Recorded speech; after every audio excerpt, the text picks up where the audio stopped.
에베소서 6장 9절 말씀부터 봅시다. 상전들아 너희도 저희에게 이와 같이 하고 공갈을 그치라. 이는 너희와 너희의 상전이 하늘에 계시고 그에게는 외모로 사람을 취하는 일이 없는 줄 너희가 알미니라. 우리가 이 에베소서 5장 18절에 있었던 술 취하지 말라 이는 방탕한 것이니 오직 성령의 충만을 받으라 구절로 시작했던 실제적인 요구들, 성령의 충만함을 받아서 어떻게 신앙생활을 할 것인가, 가정생활을, 자녀를, 그리고 이웃과의 관계를 어떻게 할 것인가 하는 부분에서 이제 그 마지막 장면에 도달했습니다. 이 모든 얘기들이 복종에 관한 얘기였다는 것을 여러분 다시 한번 상기하셔야 됩니다. 5장 19절 보시면 시와 찬미와 신령한 노래들로 서로 화답하며 너희의 마음으로 주께 노래하며 찬송하며 범사의 우리 주 예수 그리스도의 이름으로 항상 아버지 하나님께 감사하며 그리스도를 경외함으로 피차 복종하라. 윗사람의 위치에 있고 아랫사람의 위치에 있다고 했을 때 아랫사람 보고만 복종하라가 아니라 피차 복종하라의 얘기입니다. 그러나 그 위치와 직분상 복종의 형태가 더 두드러진 적에 대한 얘기를 언제나 앞세웠습니다. 부부에 있어서는 남편보다 아내에게, 부모와 자녀의 관계에서는 부모보다 자녀에게, 상전과 종의 경우에는 종에게. 왜냐하면 위치 자체가 복종이라는 것이 두드러진 위치에 있기 때문에. 그러나 그렇다고 해서 아랫사람이 윗사람에게만 복종해야 됨을 얘기하는 것이 아니라 피차의 복종을 요구하는 신앙 실천을 요구받고 있다는 것을 놓치지 않아야 됩니다. 아내가 남편에게 위치상 복종을 해야 된다면 남편은 아내를 사랑함으로써 그리스도께서 우리를 사랑하심 같이 주께서 남편에게 요구하신 사랑을 내 아내 사랑하기를 내 몸같이 하라를 복종하는 삶을 살아야 하는 것으로 나타나는 것은 복종의 모습이 아니지만 실제적인 신앙의 내용과 원리에 있어서는 복종일 수밖에 없는 것들을 다루고 있는 것입니다. 자녀들이 부모에게 복종하는 것이 나타난 위치와 형태지만 실제로는 부모도 자녀를 교육하는 것이 주의 훈계와 교훈으로 그를 제대로 키우는 것이 세상의 재주와 세상에서 성공하는 것보다 하나님을 두려워하는 것을 가르쳐야 되는 신앙적인 순종이 자녀를 가르치는 모든 원리여야 되는 것 같이 종들이 상전에게 복종할 뿐만 아니라 상전들도 이제 종들을 다스림에 있어서 하늘 상전이 있는 줄 알고 종들이 상전에게 복종하는 것을 요구받는 것과 똑같이 그도 그의 상전이 있는 줄 알고 자기 종들을 다스리는 것이 하나님 앞에서 평가받으며 채점받고 있다는 것을 알고 신앙적인 입장에서 그 일을 수행하는 종인 것을 기억하고 살아야 되는 것을 요구받고 있다 이겁니다. 그래서 성경이 모든 신자에게 요구하는 것, 모든 사람에게 요구하는 것들을 가만 보면 성경의 요구의 특징 중에 하나가 균형이 있고 공평하다는 사실입니다. 누구에게만 억울하게 하지 않습니다. 성경의 요구는 공평합니다. 그러나 우리는 원래 이 죄된 성품이 훨씬 익숙한 사람들이기 때문에 이 공평한 요구에서 꼭 무엇부터 요구하느냐 하면 내 책임보다 상대방의 책임을 먼저 요구합니다. 상대방이 먼저 책임을 다하면 나도 내 책임을 하겠노라. 그래서 꼭 싸움이 생기죠. 혹은 내 책임과 상대방의 책임의 한계를 그을 때 내 책임은 조금 남게 긋고 상대방의 책임을 더 많도록 금을 긋죠. 여러분 이런 생각 나십니까? 우리가 왜 사람을 못 사귀죠? 사람과 왜 꼭 불화하죠? 이유는 단 하나예요. 각자가 해준 건 기억이 나고 못한 건 기억이 안 나기 때문이에요. 자기 자신에 대해서는. 남에 대해서는 그가 잘해준 건 기억이 안 나고 그가 못한 건 꼭 기억이 나요. 그래서 나는 언제나 잘해줬고 저 왼수는 언제나 시답지 않게 굴었다고요. 그래서 모두가 밉다고요. 공정하게 얘기를 하면 우리는 피장파장입니다. 사실은. 내가 누구에게 잘해준 것이 있는 것만큼 남을 속썩인 것이 있고 상대방이 나한테 잘못한 것만 있지 않고 잘해준 것이 있어요. 잘 생각해 보세요. 공평합니다. 왜냐하면 우리는 둘 다 악당들이기 때문에 누가 조금 더 악당이냐 덜 악당이냐의 차이는 있을지언정 한쪽은 악당이고 한쪽은 선하지 않습니다. 하나님의 요구는 그런 의미에서 공정합니다. 참 공평하십니다. 공평하다 못해 은혜롭고 자비롭고 긍휼이 넘치시죠. 우리에게 요구하는 것은 그래서 어떤 한 인간에겐 더 요구하고 어떤 한 인간에겐 덜 요구하지 않습니다. 똑같이 요구를 합니다. 세상 사람들에게 이걸 요구해가지고는 아무도 지켜내지 못합니다. 모두가 자기 책임보다 상대방 책임을 먼저 묻기 때문입니다. 그리고 우리 신자들도 이때 이 책임 수행에 있어서 내가 해야 될 책임과 상대방이 해야 될 책임 중에 상대방이 할 책임을 먼저 요구해서는 안 됩니다. 부부관계에 있어서도 아내가 남편에게 복종하기 위해서는 남편이 나를 사랑해야 된다를 먼저 요구할 수 없으며 남편이 아내를 사랑하는 데 있어서 아내가 먼저 복종을 해야 된다라고 얘기할 수 없습니다. 부모가 자식에게 자식이 나를 순종해야 내가 그를 사랑하겠다고 얘기할 수 없고 신자된 자녀가 부모가 나를 사랑해야 존경하겠다, 순종하겠다고 얘기할 수 없으며 상전과 노예의 입장에서도 노예가 상전이 상전다워야 순종한다든가 상전이 노예가 노예답게 굴어야 그에게 잘해주겠다는 말은 통하지 않습니다. 우리는 그것을 공평하다는 이름으로 그렇게 하는 것이 공평한 일 아니냐, 안 해주는데 어떻게 하느냐 그러지만 실제로 이해관계를 따져보면 이렇습니다. 그럼 공부를 생각해 보십시오. 학교 다닐 때 공부를 한다는 것은 우리의 책임입니다.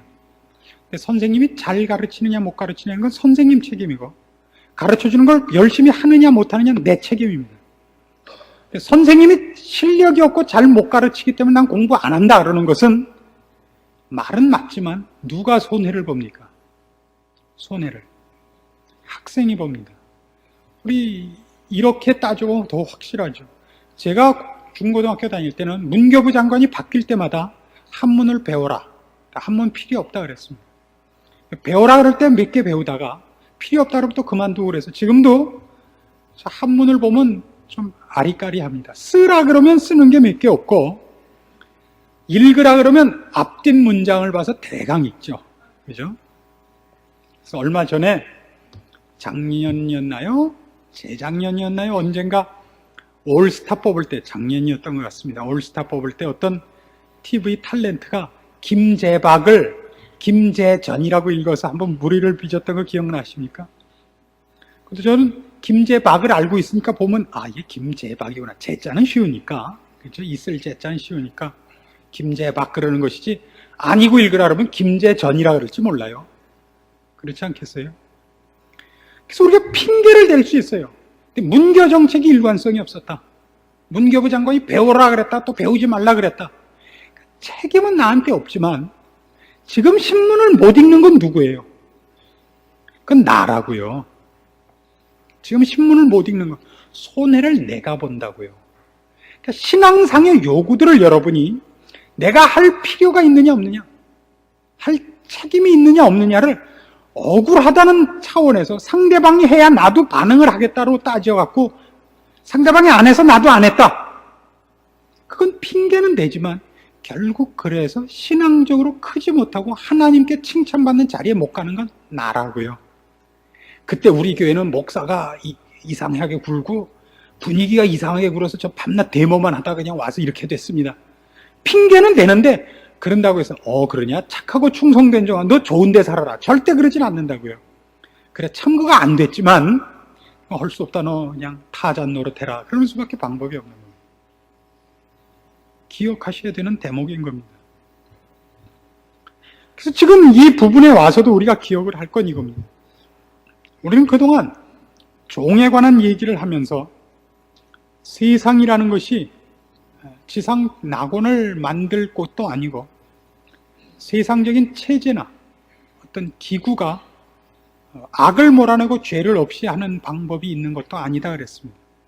환경과 조건이라는 건 사실 2차적인 문제고 어떤 환경이며 어떤 조건이며 어떤 위치에 있든지 간에 주께서 우리에게 요구하시는 대로 사는 것이 신자의 첫째 되는 책임이라 그랬습니다. 우리의 싸움은 환경을 개선하는 것도 아니고 이 지상에서 악을 몰아내는 것도 아니고 우리가 신자답게 싸우는 영적인 싸움이 있다 그랬습니다. 상전들에게 요구하는 건 이겁니다. 공갈을 그치라 이겁니다. 종들에게 뭐라고 요구했었죠? 눈가림만 하지 마라 그랬습니다. 눈가림만 하지 마라. 그러니까 이게 두 싸움입니다. 종에게 있는 큰 유혹거리는 뭐냐면 눈가림입니다. 그냥 월급이나 타먹기에서 시간을 때우고 눈가림만 하는 일이 있을 수 있다고. 그러지 말고 죽게 하듯 하라 이겁니다. 이게 종들에게 필요한 신앙의 싸움이었다면 상전의 싸움은 공갈을 그쳐라 이거예요. 네가 월급을 주고 네가 데리고 있고 네 소유라고 해서 그를 협박하지 마라 이거예요. 그래서 공갈을 그치라는 것은 그 자기 휘하에 있는 사람의 마음을 불안하게 만들지 말라 이겁니다. 그 마음을 불안하게 만들지 말라고요. 꼭 당신 그러면 다음 달부터 안 나와도 좋아 이렇게 해서만 공갈이 아니라 만나도 인사도 안 하고 볼 때마다 고개 외면하고 괜히 뭐 해갖고 오면 입맛만 쩝쩝 다시고 이것도 공갈이죠. 고급한 공갈이죠. 그 본인으로 하여금 스스로 나 이 회사 못 있겠구나 하고 사표를 내고 나가게. 그럼 나중에 주님이 또 왜 그렇게 내 부하 직원을 다뤘느냐? 아니요, 저는 그런 적 없어요. 이게 안 통한다고요, 그때. 내가 갖고 있는 것으로 상대방을 좌우하려고 들지 말라고요. 내 책임은 나에게 맡겨진 한 내 부하 직원에게 내가 얼마나 성실하게 했느냐의 싸움이에요.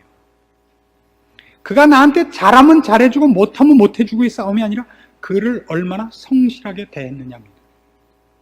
그가 돈을 횡령하고 이러는데도 데리고 있으라는 얘기는 아닙니다.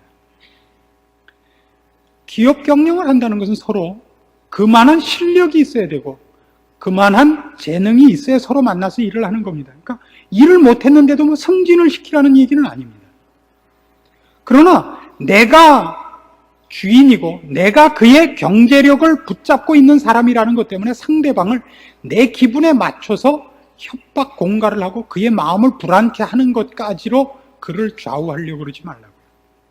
자, 여기 아주 공평한 두 요구 조건이 나옵니다. 이걸 전체적으로 얘기해도 돼요. 아랫사람인 경우, 없이 사는 경우, 경제력이 빈곤하거나 사회적 지위가 낮거나 남에게 얕보이는 위치에 있는 사람들의 경우 그가 그의 위치에 있는 것이 억울해서 모든 일에 대해서 불만을 토로하는 것으로 해서는 안 됩니다. 그래서 이 집 짓는 데도요, 가서 너무 인부들을 뭐라 그러면 어떻게 일해 놓는지 아시죠? 이 전기줄 넣어야 되는 관에다 꼭 시멘트 부어놓고 화장실 변기를 가능하면 앞쪽으로 해야 되는데 저 뒤쪽으로 좀 이렇게 해야 되는데 앞에다 딱 해서 가서 앉으려고만 하면 어디 그냥 정조준을 할 수 없게 만들어 놓고 그렇게 하는 처사가 있습니다. 없는 경우, 아랫사람이 있는 경우에는 그 분풀이를 하게 돼 있어요. 자기의 일을 성실히 하지 않고 내가 이런 거나 해먹을 사람인 줄 아느냐, 나는 운이 없어서 그렇지 내가 너만 못한 줄 아느냐 하는 인격적 자존심이 걸려서 맡겨진 일이 주께서 나에게 맡긴 일이므로 주 앞에 순종하는 태도로 해야 된다는 것을 놓칠 위험이 있듯이 가진 사람 쪽에서는 너 아니면 내가 못할 줄 알아? 돈 주고 뭐 부르면 돼. 이 생각을 갖지 말란 말입니다. 그러니까 여기서 돈이 있다 없다, 지위가 높다 낮다는 여기서는 아무 문제가 아니고 그에게 어떤 일이 맡겨졌느냐만 있다고요. 돈이 있는 사람 쪽에서는 그럴 위험성이 충분히 있죠. 눈꼴 사나운 걸 못 본다고요. 왜요? 다르게 할 능력이 있으니까. 이 인부를 써서 했는데 인부가 마음에 안 들면 당신 관두셔고 다른 사람 불러서 하면 되니까. 이게 큰 시험거리라고요. 돈이 없는 사람 쪽에서, 지위가 낮은 사람 쪽에서, 선택의 여지가 없는 사람 쪽에서는 그거를 선택할 수 없으니까 일을 망쳐놓는 것으로 복수를 한다면, 가진 사람 쪽에서는 사람을 갈아치우는 걸로 복수를 할 수 있다고요. 근데 누가 자존심이 더 상하죠? 자존심이 상하는 것은 없는 쪽이 자존심이 상합니다. 왜요? 세상이란 약육강식의 장소니까. 그러나 성경적으로 들어오자면 그건 자존심의 문제가 되지 않고 우열의 개념이 아니고 하나님이 나에게 무엇을 맡겼느냐만 있을 뿐입니다. 나에게 가난함을 맡겼느냐, 비천함을 맡겼느냐, 부함을 맡겼느냐, 권세를 맡겼느냐가 있지, 그 일을 어떻게 수행했느냐로지, 내가 권세가 있었다, 내가 돈이 있었다, 내가 성공한 자였다가 합격점은 아니라고요. 그것 자체가 일이죠. 그래서 엄격한 의미에서 제대로 신앙적인 차원에서 따지자면 신자들에게 있어서 있다 없다, 잘났다 못났다는 건 도무지 구별할 필요가 없는 겁니다. 그건 뭐와 같으냐면 양복을 회색을 입고 오는 것이 잘난 겁니까? 파란색을 입고 오는 게 잘난 겁니까? 그렇게 묻는 거랑 똑같습니다. 지 몸에 맞으면 되는 거예요. 깨끗이 입고 오면 되고, 파란색 입고 온 사람은 마음이 파랗고 회색 옷 입고 온 사람은 마음이 회색이다, 그런 건 없습니다. 그렇죠? 가난하면 못난 거고 하나님이 저주하는 자고, 부자면 하나님이 복 준 사람이다, 그런 법칙은 없습니다. 각각에게 다른 시험이 있다고요. 다른 책임이. 없는 사람이 눈가림을 할 위험이 있고, 있고 위에 있는 사람이 공갈을 칠 위험이 있다고요. 각각 그것으로 하나님 앞에 채점을 받고 있다는 것을 놓치지 않아야 됩니다. 세상적인 약육강식의 장소이기 때문에 있는 쪽이 자존심이 덜 상하고 없는 쪽이 자존심이 상하죠. 세상 문제입니다. 여기서 우리가 절대 치지 않아야 됩니다. 그래서 사실은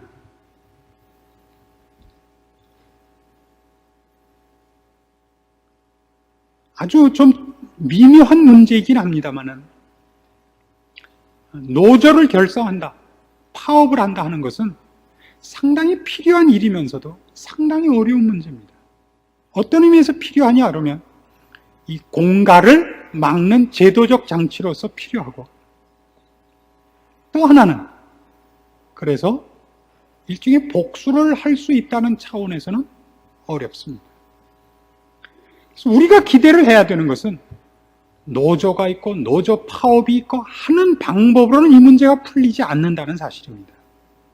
이 문제는 상전이 신자로서 살아서만 풀리고 직원이 신자로 살 때만 풀립니다.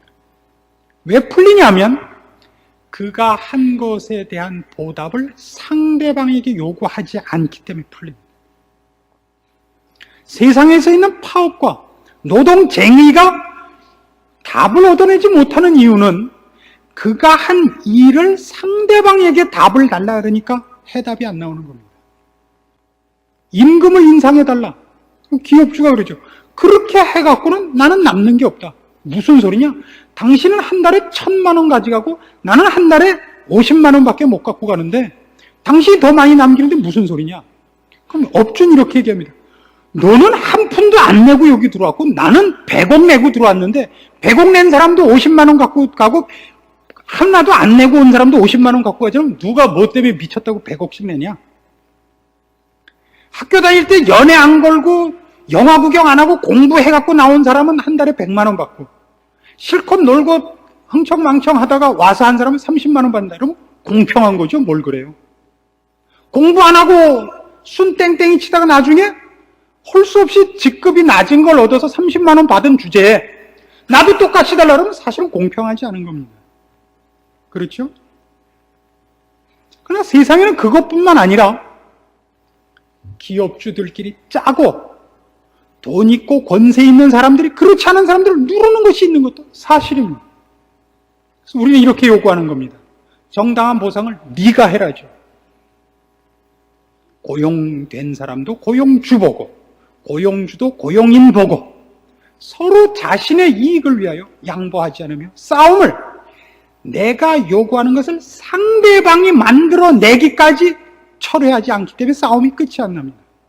그러나 우리로서는 해결이 되는 이유가 우린 내가 한 정당함과 원칙을 상대방에게, 내가 고용인이라면 고용주에게, 고용주라면 고용인에게 요구하는 것이 아니라 하늘에 계신 아버지께 요구하고 있는 일이니까 해결이 되죠. 내가 정당하게 한 일에 대해서 상대방이 보답해 주지 않아도 상대방하고 싸울 문제가 아니기 때문입니다. 거기에 순교가 있는 겁니다. 내가 정당하게 한 일에 대해서 세상이 정당한 보답을 해주지 않는다. 그게 순교죠. 그러나 오늘날 신앙인들은 자꾸 순교까지 가려고 그러지 않는 것입니다. 어디서 결판을 보려고 그래요? 살아 생전에 결판을 보자 이거죠. 사람끼리. 결판 본다음에 예수님 오시라 이겁니다.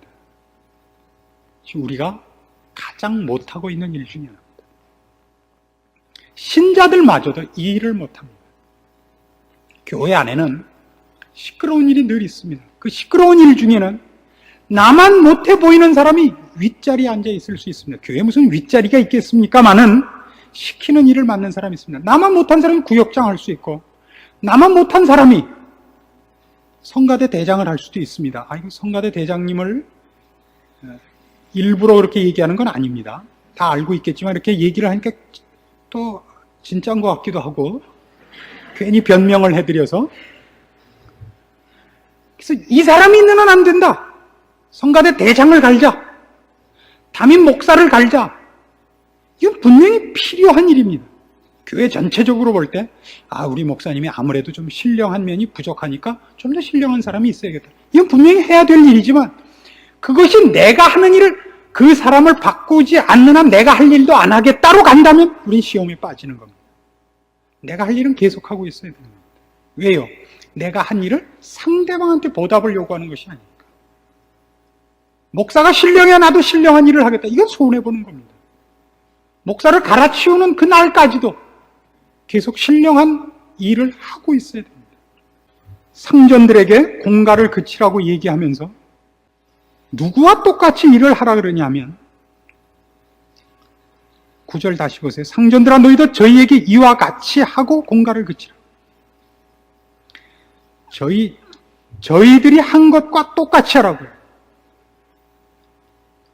종들에게 뭐라고 얘기했냐면 이 대목이 5절로 가시면 종들아 두려워하고 떨며 성실한 마음으로요. 두렵고 떨리는 마음으로 이 일을 해야 됩니다. 왜요? 8절 이는 각 사람이 무슨 선을 행하든지 종이나 자유하는 자나 주에게 그대로 받을 줄을 알미니라. 그래서 신앙인은 모든 그의 신앙 행위를 하나님 앞에서 하며 여기 있는 대로 두렵고 떨림으로 해야 됩니다. 우리가 한 일을 주님 앞에 심판받을 것이기 때문입니다. 사람 앞에서가 아니면 세상에서가 아니라 주님 앞에서 할 것이기 때문입니다. 그래서 신자의 삶에 두 원리가 있습니다. 신자가 신앙생활을 하되 그 신앙생활을 이런 두 측면에서 해야 됩니다. 하나는 두려움 속에서 하셔야 됩니다. 여러분이 한 일 그대로 하나님 앞에서 그대로 심판을 받을 것이라는 것과 하나는 그를 사랑하는 사랑 때문에 하셔야 됩니다. 억지로 정도가 아니라 주께서 우리를 사랑하신 그 사랑과 내가 주를 사랑하는 그 사랑으로서 해야 됩니다. 고린도후서 5장에 가시면 두려움과 사랑에 대한 아주 대표적인 구절이 나옵니다. 8절 말씀부터 옵니다. 고린도후서 5장 8절. 신약성경 290페이지입니다. 우리가 담대하여 원하는 바는 차라리 몸을 떠나 주와 함께 거하는 그것이라. 그런즉 우리는 거하든지 떠나든지 주를 기쁘시게 하는 자 되기를 힘쓰노라. 이는 우리가 다 반드시 그리스도의 심판대 앞에 드러나 각각 선악간에 그 몸으로 행한 것을 따라 받으려 함이라. 이것을 목표로 하고 있기 때문에 심판대 앞에 나타날 것이기 때문에 우리는 주께 기뻐하시는 자, 주를 기쁘게 하는 자로서 우리의 신앙생활을 경주해야 됩니다. 이어보세요. 11절. 우리가 주의 두려우심을 알므로 사람을 권하노니. 하나님은 홀이라도 남김이 없이 갚지 않으면 나오지 못하신다 그러시고, 우리가 한 일대로 갚으신다 그럽니다. 그는 거짓과 아첨에 속지 않으십니다. 눈가림에 속지 않으십니다. 우리가 주의 두려우심을 알므로 사람을 권하느니 우리가 하나님 앞에 알리워졌고 또 너희의 양심에도 알리워졌기를 바란다. 우리가 다시 너희에게 자천하는 것이 아니요 오직 우리를 인하여 자랑할 기회를 너희에게 주어 마음으로 하지 않고 외모로 자랑하는 자들을 대하게 하려 하는 것이라. 우리가 만일 미쳤어도 하나님을 위한 것이요 만일 정신이 온전하여도 너희를 위한 것이니 그리스도의 사랑이 우리를 강권하시는도다. 두려움과 사랑이 동시에 나타나고 있는 걸 조심하십시오. 사도 바울의 전 사역을 밀고 나가게 했던 그 마음속에 있는 두 큰 동기가 뭐냐 그러면 이 두 가지였다 그러는 셈입니다. 두려움과 이 사랑입니다. 그리스도의 사랑에 붙잡힌 바 된 그 마음이 그를 가만둘 수 없었고 또 그가 할 일이야말로 안에서는 큰일 날 일인 줄 알고 있었기 때문입니다. 신자의 삶도 그래야 됩니다. 한쪽은 그것이 자랑이고 기쁨이면서 또 한쪽으로는 그건 무섭고 심판이 있기 때문이라는 것을 늘 염두에 두셔야 됩니다. 공부를 잘하면 상 주고 못하면 매를 때리는 것 같이 그렇게 우리 자신이 훈련되는 줄 알고 있어야 됩니다. 여러분의 신앙생활을 이 무서운 전투를 사람 앞에서가 아니라 하나님 앞에서 하고 있는 줄 아시고 실패하지 않아야 됩니다. 지지 않아야 됩니다. 사람으로 인하여 여러분의 이 영적인 싸움을 망치지 마십시오. 교회란 결국 이 분위기가 있는 곳이어야 됩니다. 교회란 그냥 와서 설교만 듣고 횡 가서는 안 됩니다. 사실은 교회 안에 여러분이 몸담아 더 깊이 관여를 하셔서 모든 사람들이 이 훈련을 받고 있는 데인 줄 알게 하는 분위기가 형성돼야 됩니다. 모두가 자기 욕심과 자기의 죄악된 것으로부터 말씀을 지키기 위하여 애를 쓰는 모습이 있으며 말씀을 살려는 말씀을 따라 살려는 그 애절함이 그걸 하려고 했는데 안 돼서 막 그 처절해하며 안타까워하는 모습이 교회는 늘 충만해야 됩니다. 모두가 그런 싸움과 그런 간절함 속에서 여기 모여야 되고 자신이 한 일을 다시 말씀에 비추어 보아 주님의 시선 앞에서 자신을 점검하는 일들이 모일 때마다 있어야 되는 것입니다. 그것이 여러분의 기도로 찬송으로 말씀을 듣는 모습으로 나타나야 옳습니다. 오늘도 괜찮은 말씀 듣고 돌아가는 괜찮은 사람이라고 생각해서는 안 됩니다. 나가서 싸운 신앙의 싸움이 없기 때문에 말씀을 듣는 것도 기도하는 것도 애절하지가 않는 겁니다. 신앙의 싸움이 있었으면 우린 거의 실패하는 것이 당연한 사람들이기에 애절함과 처절함이 있고 눈물이 있을 수밖에 없다고 생각합니다. 사람으로 인하여 지켜지지 않았던 내 신앙의 전투가 다시 와서 내 마음을 치게 하는 아픔으로 나타나야 됩니다. 기껏 잘 참다가 그 왼수가 옆에서 약 올리는 바람에 홀가닥한 그 쓰라림이 올 때마다 안타까움으로 있습니다. 그걸 못 참다니. 그걸 못 참다. 이제 1년만 채우면 용이 되는데 그 1년을 못 참고 그만 그냥 구미호로 죽어야 되다니. 이 안타까움이 있어야 됩니다. 이 처절함. 여러분의 신앙을 하나님 앞에서 점검하시고 여러분의 삶의 끝이 주님의 존전으로 가고 있다는 것을 늘 놓치지 마시고 여러분이 지금 있든지 없든지 잘났든지 못났든지 억울하든지 형통하든지 그것으로 만족하거나 불만하지 마시고 하나님 앞에서의 나, 하나님이 맡기신 일에 대한 나의 충성도, 이것으로 늘 하나님 앞에서 자신을 점검하여 여러분의 기쁨을 뺏기지 마시고 여러분의 자랑을 놓치지 마시고 여러분이 찾아가야 할 자리를 회피하거나 망가뜨리는 일이 없도록 새삼스럽게 여러분을 점검하시고 말씀 앞에 비추시고 잠자던 자리에서 뛰쳐 일어나기로 결심하십시오. 기도하십시다. 하나님 아버지 은혜를 감사합니다. 우리를 사랑하심과 우리를 영광스럽게 인도하심을 믿습니다. 우리의 연약함과 완악함을 인하여 우리가 늘 회피하며 잠자고 있으며 딴 길로 가고 있는 것을 고백합니다. 오늘도 주의 말씀으로 우리를 깨우치사 잠자던 자리에 일으키시며 주의 말씀으로 저희를 도전하셨사오니 그 말씀을 달게 받게 하옵소서. 다시 한번 결심하게 하시고 떨쳐 일어나 우리의 어그러진 길을 말씀으로 곧게 하고 주의 부르신 상급을 향하여 푯대를 향하여 달려가는 저희들 되게 하옵소서. 저희들의 달려감을 통하여 많은 사람들이 주의 영광을 보며 향기를 냄새 맡는 아름다운 열매들이 주를 믿는 신자들의 생활 가운데 주렁주렁 열리게 하옵소서. 예수님의